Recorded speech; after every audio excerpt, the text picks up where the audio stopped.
Hey, what's going on, everybody? Welcome back to Bonafide Investing, where we talk all things high yield investing, as well as futures, options, and really investment goals in general.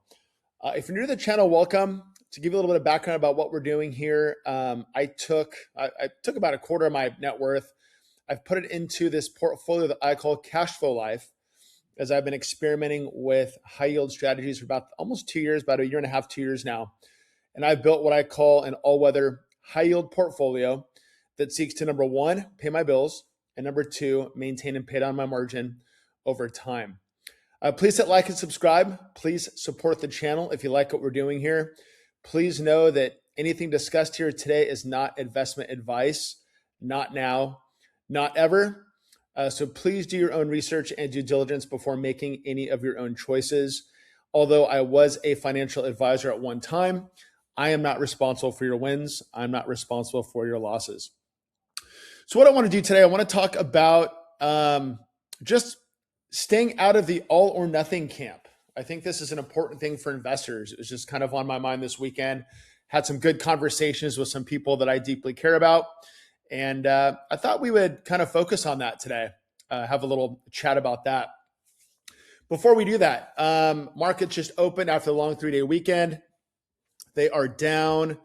Let's see. S&P is down about 1.3%. NASDAQ about 1.6, 1.7.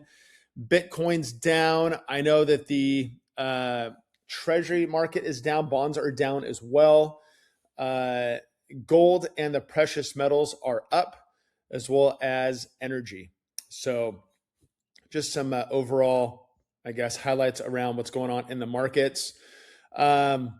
So overall, happy with Cash Flow Life. So far, it is doing what it has set out to do.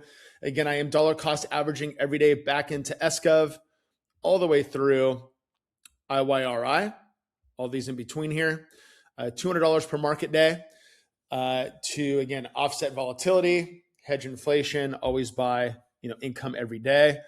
When we finally do get a significant market correction, crash, whatever might be looming here, I'm going to up that dollar cost average daily, probably double. We'll see when the time comes. But right now, buying at these levels is not really not a huge fan of right now. But again, you can see where a lot of these inverse funds and hedges have kicked in today for me.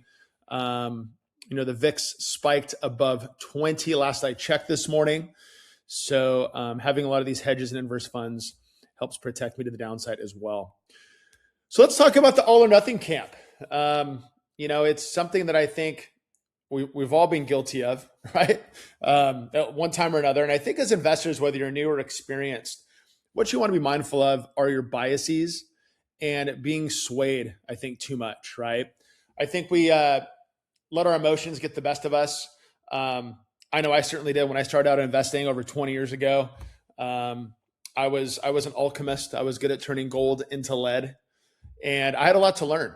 I was not a good investor. I made a lot of mistakes, relied on emotional decisions. But over time, with experience, you come to realize that you got to rely more on the charts, rely on the math, and do your research, right? Really dive down, even learn how to read basic charts sometimes will go a long way for you. So, what I guess an example is gold and Bitcoin. These are my two favorite all or nothing camps at the moment. I've mentioned in past videos, my favorite asset class is gold. It's God's money. It never lies. It is, I think, the best barometer for where economies are, where they're headed, sniffs out uncertainty and chaos, I think, long before even the bond market does. So just because I like gold, people are always kind of scratching their heads when I tell them that I want it to go down in value. The higher gold goes, the worse your standard of living is, period. That's the relationship, okay? When gold goes up, and we saw a fast double in 2025, right? Went to $2,000 to $4,000 pretty quickly. And now we're sitting here, almost touching 5,000. I don't find that a good thing. I actually find that quite alarming, and it helps me stick with my thesis that I think we are on the cusp of a massive meltdown in equity markets. possibly bond markets even a little bit. And I think even some commodities, right? So, it's, you want to be careful not to just jump in one camp. And even though I am in gold and I've got some acquaintances, people I know who are all in Bitcoin, but what is interesting is why not own both, right? I think there's no harm in having some exposure to gold as insurance. I don't think you should ever buy gold to try to get rich. You should own Bitcoin as a speculation play, right? That I think Bitcoin has kind of solidified itself as the blue chip of cryptocurrency. Okay. So again, it's that all or nothing mindset, right? And I think what happens is we want these get rich schemes or these, these promises of huge returns. And I see it all over YouTube too. It's like, look at my returns. Look at what I've done. Hey, if Cash Flow Life is at $465,000 10 years from now and it's paid my bills for 10 years, I'm happy. I'm stoked, right? Anybody could look like a genius the past 5 years and really the past, 18 years, right? In making money in the market. But I think what's happened is now that this whole passive approach, this whole set it and forget it mindset has gotten so many people into active management's dead. Markets will continue up forever. I don't really think that's the case over the next 30 years. And I think we really need to be mindful of it over the next 10. I think things will look very different market-wise than what we're used to and accustomed to. So it's that complacency. It's that bias that we want to avoid, right? Not trying to time markets or predict markets. You can't do that. I'm terrible at it. But you want to be mindful of the changes and adjust accordingly, right? As markets adjust. So another thing too, I've seen out there, a lot of these all or nothing camps are growth or, growth or income, right? You can do both. You can have both. You can try both, right? It's, I don't think there's any, one size fits all when it comes to investing. I think a lot of investors, especially new to it, need to kind of figure out what their goals are, where they want to be, and build out a portfolio or portfolios that are going to help them accomplish their goals, taking, I guess, the right amount of risk that they're willing to take on. I am very risk averse, right? I want to know how much can I potentially lose before how much can I potentially make. I think you should always be hedged. I think you should always have some gold, some cash, some downside protection. And after that, I think you should be investing in a very responsible manner, right? I don't have to use margin, right? I choose to use margin. I love borrowing at 4.5%. And that's why I'm here at Robinhood, is because the margin is so low for what I want to borrow. I can borrow at 4.5% and get a yield of 25 to 30% on average. I like that spread. I like that high income to then pay that down, maintain that over time. And dollar cost averaging using that margin, I think, is going to yield success for Cash Flow Life over the long run. We'll see, right? I've said it many times.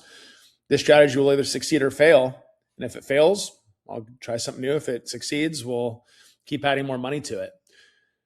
So again, I think what happens is, we get in these all or nothing camps. My favorite still is politics all or nothing. Your sociopath is worse than my sociopath kind of mentality. And it's just this real, I guess it kind of closes us off, right, to new ideas, new ways of doing things.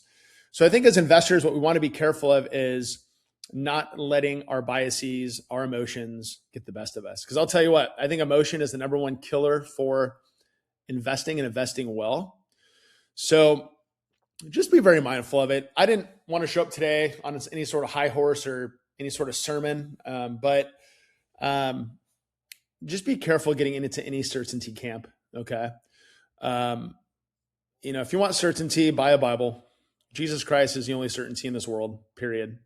So after that, again, markets, you're never going to do perfect in any one sort of strategy. You're never going to be able to time markets perfectly. You might get lucky here and there.